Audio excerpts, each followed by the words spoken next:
আসসালামু আলাইকুম। সামান্তা কম্পিউটার ওয়ার্কশপে আপনাদেরকে আবারও স্বাগতম। একটা নতুন ভিডিও ঈদের পরে আপনাদের সাথে অনেকদিন হয়েছে আমার কথা হয় না, দেখা হয় না, এবং কোনো প্রোডাক্ট নিয়ে আমরা আসলে শেয়ার করতেছি না অনেকদিন যাবত।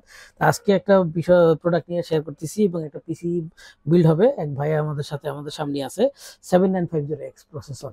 এই 7950X প্রসেসরের সাথে এসএসডি হিসেবে আছে এক্সপিজি গেমিং এই এসএসডি 1 TB এবং RAM DDR5 Delta DDR5 RAM এনটেকের power 5 years warranty 5 years warranty যুক্ত power supply 80+ gold certified 850 watt এবং motherboard on and only Gigabyte smart টেকনোলজির 870X870 এই বোর্ডটাই এই প্রসেসরের জন্য বেস্ট সুইটেবল একটা বোর্ড। আর কুলার হিসেবে 3 ফ্যানের ডিপ কুলার লিকুইড কুলার এটা আছে।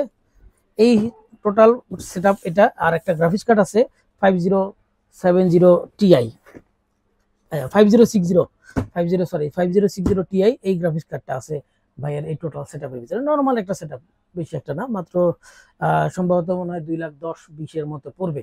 এই হচ্ছে তার সেটআপ। আর মোনার্কের ক্যাচিং, যে ক্যাচিংটা খুবই সুন্দর একটা ক্যাচিং, 7টা ফ্যান আছে।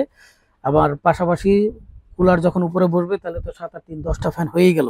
এই আছে মোনার্কের এই ক্যাচিংটা, খুবই সুন্দর একটা ক্যাচিং। এই টোটাল বিল্ড আমি আপনাদের সাথে আসি। টোটাল এই বিল্ডটা নিয়ে আমার সাথে থাকুন টোটাল পিসি অ্যাসেম্বলির সময়টাতে। ধন্যবাদ।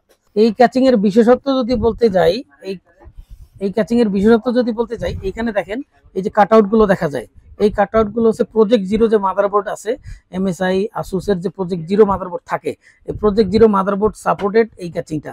নর্মাল বোর্ড তো অবশ্যই সাপোর্টেড, প্রজেক্ট জিরো সাপোর্টেড। দেখেন কাটআউট গুলো সেম কাটআউট গুলো। এবং এটার পোর্ট হিসেবে আছে পাওয়ার সুইচ, রিস্টার্ট সুইচ এবং টাইপ সি একটা পোর্ট আছে, USB 3 নর্মাল USB এবং একটা হেডফোন জ্যাক এই আছে তার পোর্টের ভিতরে। তবে সবথেকে যেটা বিষয় যে প্রজেক্ট জিরোর জন্য সাপোর্টেড এই ক্যাচিংটা। যারা প্রজেক্ট জিরো ইউজ করতে চান তারা এই ক্যাচিংটা চুজ করতে পারেন, মোনার্কের এই ক্যাচিংটা।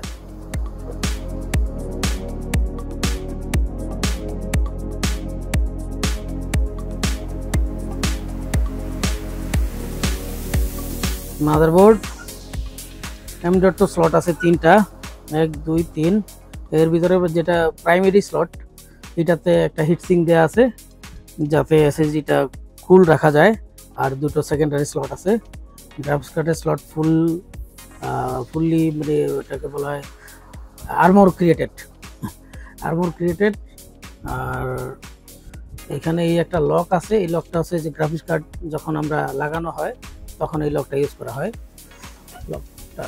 আর বাকি সবই সুন্দর একটা বিল্ড, চমৎকার বিল্ড একটা মাদারবোর্ড।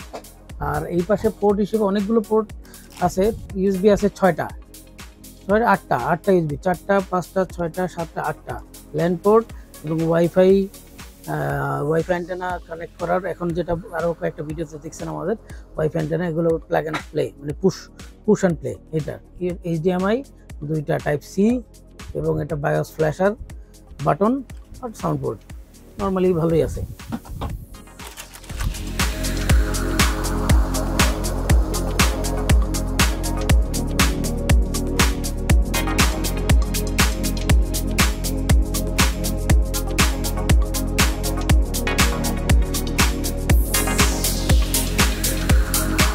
ইন্টেলের মতো রাইজেন এখন পিন প্রসেসরের যুগে আছে। যখন প্রসেসর আমরা লাগাতে যাব খুব সাবধান, পিন যাতে কোনোভাবেই বাঁকা না হয়, তাহলে কিন্তু লাইভ বরবাদ।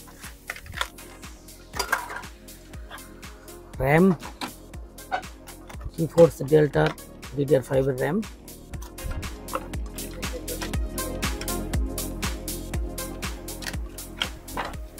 একটি স্টিকার দেওয়া আছে GeForce এর, কাস্টমার চাইলে পিসিতে লাগাইতে পারে অথবা মোবাইলেও লাগাইতে পারে।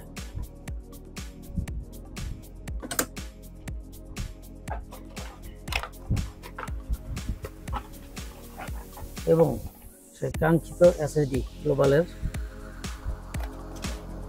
ব্র্যান্ডের এসএসডি,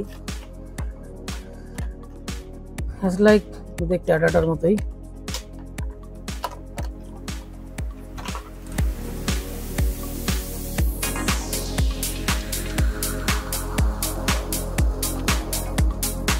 হিটসিং এর উপরে স্টিকার, থার্মাল প্যাড স্টিকারটা উঠে নিবে।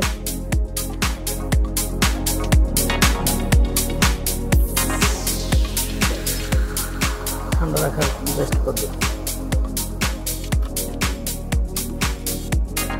মোটামুটি 10% কাজ কমপ্লিট, বাকি আছে এখনো 90%।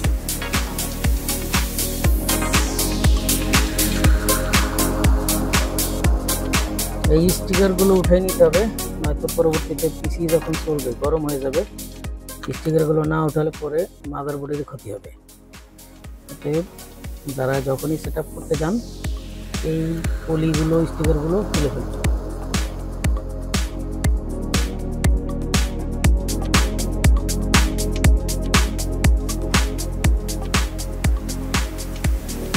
ক্যাচিং এর ভিতরে অ্যাজ ইউজুয়াল একটা স্ক্রুর প্যাকেট থাকে, তাই আছে। পাশাপাশি আছে অল্প কয়েকটি টাই, কেবল টাই।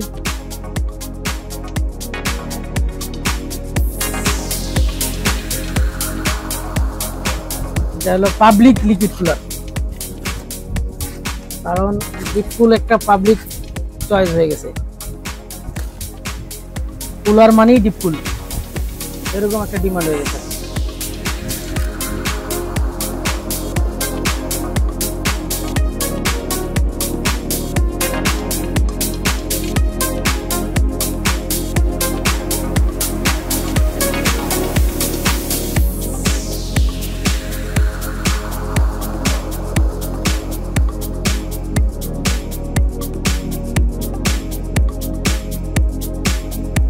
ডিপ কুলার একটা বিষয় কি, ফ্যানগুলো বাকিরা সিস্টেমটা খোলা থাকে, অন্যান্য কুলারের এগুলো প্রি বিল্ড করা থাকে, কিন্তু এটাতে থাকে না, এটা বিল্ড করে নিতে হয়।